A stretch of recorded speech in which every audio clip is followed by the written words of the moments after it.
네, 더더더 매일 쏟아지는 뉴스 세 가지 주요 뉴스와 기자가 뽑은 오늘의 뉴스까지 이슈의 핵심을 놓치지 않고 정말 잘 풀어드리겠습니다. 오늘은 경향신문 유설희 기자님과 함께합니다. 안녕하세요. 네, 안녕하세요. 아유, 아침부터 고생 많으십니다. 네. 네, 더 뉴스 본격적으로 들어가기 전에 짚어주실 기쁜 소식이 있다면서요. 네, 지금 한창 진행 중인 밀라노 동계 올림픽 소식 먼저 전해드리겠습니다. 네. 최가운 선수는 13일 이탈리아 리비뇨 스노우파크에서 열린 결선에서 90.25점을 기록하며 시상대 가장 높은 곳에 올랐습니다. 네. 특히 스노우보드 전설로 불리는 미국의 클로이 김 선수를 제치고 우승을 차지해 전 세계를 놀라게 했는데요. 이번 금메달은 우리 선수단이 대회 첫 금메달이자 대한민국 스키 역사상 최초의 동계 올림픽 금메달이라는 점에서 의미가 매우 큽니다. 저 아침에 뉴스 속보 보고 네. 이게 진짠가? 막 이런 생각 들더라고요. 최가운 선수가 최연소 기록까지 갈아치웠다면서요? 네, 그렇습니다. 2008년 11월생인 최가운 선수는 현재 17세 3개월인데요. 이는 종전 기록 보유자인 클로이 김이 2018년 평창대회 당시 세웠던 최연소 금메달 기록, 그러니까 17세 10개월을 무려 7개월이나 앞당긴 신기록입니다. 그래서 실력과 기록 모두에서 명실상부한 새로운 여제의 등장을 알린 셈입니다. 네, 빙상에서도 승전보 소식이 들려왔네요. 네, 쇼트트랙 남자 대표팀의 에이스 임종원 선수가 우리 선수단의 4번째 메달을 안겼습니다. 네, 레이스가 상당히 치열했을 것 같은데 내용 간략하게 좀 정리해 주세요. 네, 임정원 선수는 밀라노 아이스 스케이팅 아레나에서 열린 남자 1000m 결승에서 1분 24초 611 기록으로 결승선을 통과하며 값진 동메달을 목에 걸었습니다. 그래서 설 명절에도 동계 올림픽 계속 되는데요. 선수들 다치지 말고 선전을 응원합니다. 쇼트트랙은 전통의 뭐 메달밭이라고 하는데 금메달 아니면은 왜 동메달 땄지? 막 이렇게 생각할 수가 있는데 그렇죠. 동메달도 정말 대단한 거죠. 그럼요. 알겠습니다. 그러면 이제 본격적으로 첫 번째 뉴스 들어가 보겠습니다. 네. 첫 번째 뉴스는 언론사 단전단수 지시한 이상민 징역 7년입니다. 네, 어제 내란 중요 임무 종사 혐의로 재판에 넘겨진 이상민 전 행안부 장관에 대해서 1심 법원이 징역 7년을 선고했습니다. 선고 내용 자세하게 좀 정리해 주세요. 네, 어제 1심 재판부가 이상민 전 장관에게 징역 7년을 선고하고 법정 구속했습니다. 이상민 전 장관은 12.3 비상계엄 당시 경향신문, 한겨레, MBC 등 특정 언론사의 전기와 수도를 끊으라고 지시한 혐의를 받는데요. 법원은 이상민 전 장관이 윤석열 전 대통령의 단전단수 지시를 이행해 정권의 비판적인 언론사들의 물리적 강제력을 행사하고 내란 행위로 달성한 상태를 공고히 하려 했다고 판단했습니다. 네, 언론사 단전단수를 지시한 혐의는 어떻게 유죄로 인정된 거죠? 네, 법원은 그가 12.3 비상계엄 당일 윤석열 전 대통령의 언론사 단전단수 지시 문건을 받고 이를 소방청의 지시에 내란에 가담했다고 판단했습니다. 그동안 이상민 전 장관은 소방청장 등에게 전화를 건 사실은 인정했지만 단전단수 실행을 지시한 건 아니라고 부인을 해왔는데요. 특히 이 전 장관은 윤석열 전 대통령에게 관련 문건을 받은 적도 없다고 주장을 해왔습니다. 네. 그리고 대통령실 접견실에서 탁자 위에 놓인 것을 얼핏 봤을 뿐 대통령에게 받은 적은 없다, 이렇게 혐의를 부인을 해온 건데요. 그때 우리가 시력이 대단히 좋으시구나 이렇게 비판도 좀 많이 했던 기억이 나네요. 네, 그렇습니다. 그런데 대통령실 CCTV를 보면 계엄 선포 이후에 국무회의가 열린 대회의실에서 이 전 장관이 스스로 상의 안주머니에서 문건을 꺼내서 세 차례나 살펴보고 한 전 총리와 문건을 짚어가면서 11분이나 논의하는 모습이 아주 선명하게 찍혔거든요. 네. 그래서 재판부는 그런데도 이상민 전 장관이 문건 내용이 뭔지 제대로 말하지도 못하고 기억이 나지 않는다고만 말하고 있다면서 이 전 장관의 주장을 신빙하기 어렵다고 못 박았습니다. 소방방재처에서도 네. 이거 우리 단전단수 지시 받은 거 맞다 그렇게 증언을 했기 때문에 네. 이 부분은 유죄로 받은 거로 봐야 되겠죠? 네, 그렇습니다. 그 형량의 특검 구형량의 15년의 절반 수준인 징역 7년인데요. 네. 재판부는 양형 이유를 뭐라고 설명하나요? 또 많은 분들이 어제 보니까 이거 형량이 너무 작은 거 아니야? 네. 이렇게 비판하는 분들도 계시더라고요. 네, 맞습니다. 그 재판부는 이 전 장관이 내란을 사전에 모의하거나 예비한 정황은 없다고 봤어요. 그리고 또 지시 이후에 반복적으로 이행 여부를 이제 점검하는 등 아주 적극적으로 임무를 수행했다고 보기는 어렵다는 점을 유리한 양형 사유로 꼽았습니다. 네. 그리고 단전 단수가 실제로 이뤄지지 않았다는 점도 유리한 정상으로 보았는데요. 하지만 단전 단수가 실제로 이뤄지지 않은 것은 소방청의 소극적인 대처 덕분이지 이 전 장관이 주도적으로 지휘를 멈춘 게 아니라는 그런 비판도 나오고 있습니다.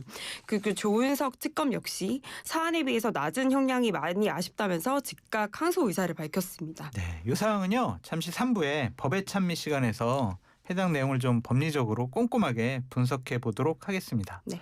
두 번째 살펴볼 소식은 뭔가요? 네, 두 번째 뉴스는 20분 전 무산된 청와대 오찬 회동입니다. 아니 방금 양양자 최고위원이랑도 좀 얘기를 나눠봤는데 원래 대통령하고 여야 오찬 회동이 좀 있었잖아요. 네. 근데 장동혁 대표가 시작 직전에 불참을 통보했어요. 네. 안 가겠다고 한 공식적인 이유가 도대체 뭡니까? 네, 일단은 이제 조금 타임라인 먼저 간략하게 말씀드리면 네. 오찬 시작을 불과 1시간 앞두고 불참을 통보한 뒤에 긴급 이제 기자 간담회를 열면서 이제 불참에 대한 이유를 설명을 했는데요. 네. 장 대표가 민주당이 오찬 전날 법사위에서 대법관 증언법과 재판 소원법 등을 일방적으로 처리한 것을 문제를 삼은 겁니다. 그래서 장 대표가 한 손으로 등 뒤에 칼을 숨기고 한 손으로 악수를 청하는 것에 응할 수는 없다. 이렇게 강하게 반발을 했고요. 그리고 사실은 특히 이번 회동이 장 대표가 단식까지 감행하면서 대통령에게 먼저 요청했던 자리였는데 그러니까요. 예, 본인이 제안한 회동을 본인이 좀 직접 걷어찬 셈이 됐습니다. 그래서 많은 이제 어제도 비판이 있었고 저도 이제 방송에서 비판을 많이 했었거든요. 네. 근데 원래 이번 오찬에 가겠다고 했고 먼저 요청을 했고 네. 당일 아침에 갑자기 태도를 바꾼 진짜 배경이 뭐냐. 지금 기자님께서는 네. 자세하게 공식적인 설명을 해주셨지만 네. 자꾸 그것만이 이유일까 그런 생각이 좀 들어요. 네. 뭐 최고위원들이 상당히 반대를 많이 했다라고 네, 하는데 네. 그거 때문인가요? 뭐 일단 표면적인 이유로는 좀 그렇게 보이는데 네. 왜냐하면 이제 어제 오전 최고위원회 초반까지는 네. 청와대 오찬에 참석하겠다고 밝혔거든요. 그렇죠. 그래서 그때 단독 영수회담이 아니어서 아쉽지만 대통령에게 민심을 상상하게 전달하겠다 이렇게 입장을 밝혔는데 근데 일단은 어제 오전에 최고위원 회의 직전에 열렸던 비공개 회의에서 최고위원들이 성토를 했던 게 일단은 결정적인 네. 것으로 보여요. 그래서 국민의힘 최고위원들이 이제 법안을 강행 처리한 걸 문제 삼으면서 오찬이 이 당청 갈등 봉합에 이용당하는 거 아니냐 이렇게 거듭 반대한 것으로 전해졌는데요. 신동국 최고위원 같은 경우는 들러리를 서선 안 된다 이렇게 밝혔고요. 그리고 이제 이게 장동혁 대표가 화답을 해서 이제 부부싸움을 하고 둘이 화해하겠다고 옆집 아저씨 불러놓는 꼴이다. 그래서 내가 불참한다 이렇게 밝혔고요. 뭐 사실은 그래서 결국은 이제 당내에서 좀 입지가 좀 좁아진 장 대표가 이제 당내의 반발에 밀려서 좀 굴복한 모양새가 아니냐 좀 이런 해석이 나오고 있습니다. 전한길 씨가 가지 말라고 그래서 안 간 거 아니냐 이런 네. 얘기도 있는데 맞습니다. 그건 아니에요? 그거 이제 그런 해석도 나왔지만은 절대 아니다. 고려하지 네. 않았다. 이렇게 밝혔습니다. 민주당의 반응은 어때요? 예, 일단 청와대는 국회 상황과 연계해서 대통령과 약속된 일정을 취소한 건 매우 유감이다 이렇게 밝혔고요. 민주당의 정청래 대표는 본인이 요청할 땐 언제고 약속 직전에 이게 무슨 결례냐. 국민의힘은 정말 노답이다 이렇게 좀 맹비난했습니다. 네. 그러면은 참 아무리 생각해도 이러한 약속을 깨는 것이 과연 맞는 것인가? 아까 양양자 최고위원님과도 얘기를 해봤지만 말씀은 많이 주셨는데 가서 네. 그런 얘기도 하는 것이 네. 정치고 야당 네. 대표의 역할이 아닌가 그런 생각이 좀 계속 들더라고요. 네, 그래서 조금 반응을 좀 전해드리면 네. 장동혁 대표의 좀 이런 갈짓자 리더십에 대한 비판이 좀 나왔는데요. 그러니까 아까 말씀하신 대로 본인이 먼저 회담을 제안해놓고 이제 당내 반발에 밀려서 좀 1시간 전에 취소하는 모습이 네. 이제 정치적 명분과 실리를 모두 잃는 행위 아니냐 이런 지적이 나왔고요. 네. 그리고 어렵게 성사된 협치 기회를 뭐 당내 리더십 위기나 정략적 판단 때문에 무산시킨 것은 좀 공당으로서 무책임한 처사 아니냐 이런 비판도 같이 나왔습니다. 알겠습니다. 세 번째 뉴스는 뭔가요? 네, 세 번째 뉴스는 무주택자는 갭 투자할 수 있다입니다. 무주택자가 세입자가 있는 다주택자 집을 사면 실입주 의무가 기존 전월세 계약이 끝날 때까지 늦어진다라는 건데 무주택자에 한해 일시적 갭 투자가 가능해졌다라는 내용인데 이게 어떤 내용이에요? 네, 이게 어제 재정경제부에서 발표한 내용인데요. 쉽게 말해서 무주택자가 전세 세입자가 살고 있는 그런 집을 살 때 당장 들어가지 않아도 괜찮다 이렇게 정부가 봐주기로 한 겁니다. 네. 그래서 원래는 집을 사면 바로 짐을 싸서 들어가야 됐거든요.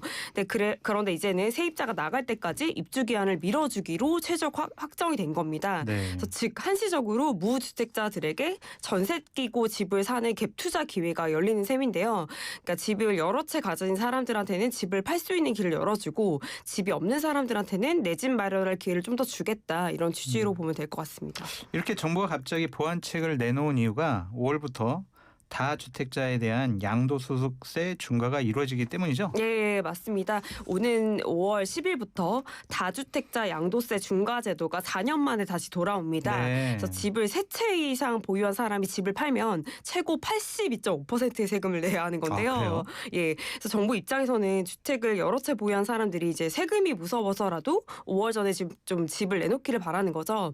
그런데 이제 토지거래 허가 구역내 주택은 매수자가 즉시 입주를 해야 되는 그런 조건이 있는데 세입자가 있는 경우에는 이제 거래가 아예 불가능하잖아요. 네. 그래서 집을 팔고 싶어도 이제 팔지 못한다 이런 지적이 좀 나왔어요. 네. 그래서 이번에 입주 의무를 살짝 뒤로 밀어주면서 시장에 매물이 나오게끔 유도를 한 겁니다. 그럼 대출 부분도 달라지는 게 있나요? 네, 그래서 주택담보대출을 받아도 전입신고를 좀 천천히 해도 됩니다. 그래서 원래 대출을 받으면 6개월 안에 무조건 들어가서 살아야 됐거든요. 근데 이번 대책으로는 세입자가 나간 달에 맞춰서 전입신고를 이제 밀어주기로 했고요. 네. 다만 조심할 점은 5월 9일 이후에 잔금을 치러야 이제 혜택을 볼 수가 있고 가계약은 인정되지 않는다고 합니다. 기회인 것은 맞는 것 같긴 한데 나중에 실거주가 안 되면 벌금이 엄청나다라는 얘기를 들었어요. 네. 리스크도 한번 짚어주시죠. 네, 일단은 벌금이 장난이 아닙니다. 그래요? 만약 세입자가 나갔는데 실거주하지 않았다 그러면 집값의 10%를 네. 매년 과징금으로 내야 합니다. 어이구, 매년이요? 매년이요. 그래서 어이구. 이를테면 이제 10억짜리 집이다. 매년 1억씩 내야 됩니다. 그래서 이번 조치로 이제 세입자가 좀 낀 매물이 시장에 좀 나오면서 일시적으로 좀 거래가 활성화되지 않겠냐 이런 전망이 네. 나오고 있습니다. 부작용이 더 있는지 한번 살펴봐야 될 것 같고요. 네. 저희 짧게 오늘 더 눈여겨볼 뉴스 소개해 주시죠. 네, 지방 청년 10명 중 8명 가난도 대물림 된다입니다. 개천에서 용난다라는 말이 이제 옛말이 된 것 같은데 한국은행에서 아주 씁쓸한 보고서가 나왔네요. 예, 하늘이 그제 발표한 보고서인데요. 비수도권에 살면서 형편이 넉넉하지 않은 부모 밑에서 태어나서 고향에 그대로 남은 자녀들이 있잖아요. 네. 그래서 지금 36세에서 40세 사이인 이 세대를 조사해 봤더니 10명 중 8명은 여전히 부모와 비슷한 소득 하위 50% 수준에 머물고 있는 것으로 나타났습니다. 아이고, 1970년대생보다 80년대생들이 가난 대물림 현상이 더 심하다라는 얘기가 들었습니다. 네, 맞습니다. 한해는 이제 최근 세대로 올수록 이 경제력이 대물리는 정도가 점점 더 심해지고 있다 이렇게 분석을 했는데요.